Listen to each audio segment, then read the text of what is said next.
โอ้ความการขนาดปีผ่านเข้าโค้งเชื่อมโยงสองฝั่งดูดังสะพานหัวใจจะฟังนี้ฟังใครของคิดมากมีต่อเจ้าอย่างดีคงจะลืมข้าวเหนียว โค้งเจ้าเอ๋ยก่อนเคยไหว้ใครไหว้ทำไม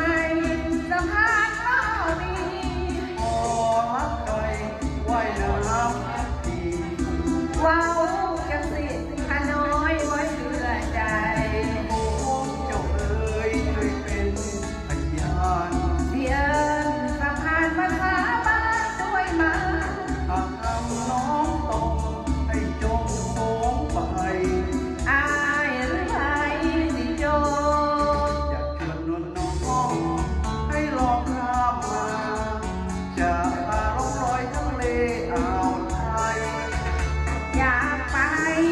กันนะอายแต่อยากไปไหว้พระธาตุพนมแก่งลาวเขาเที่ยวฟังหมอแก่ทั่วแดนฝั่งไทยหาได้ออกอยากให้นางน้อยไปสู่อย่าชวนลมยกขบวนมาคือโอ้เชื่อ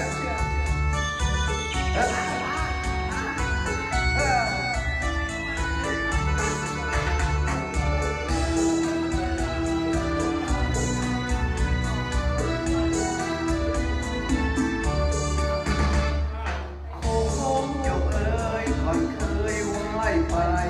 ที่ไหว้ทำไมสะพานก็มีขอรักใครไหว้น้ำที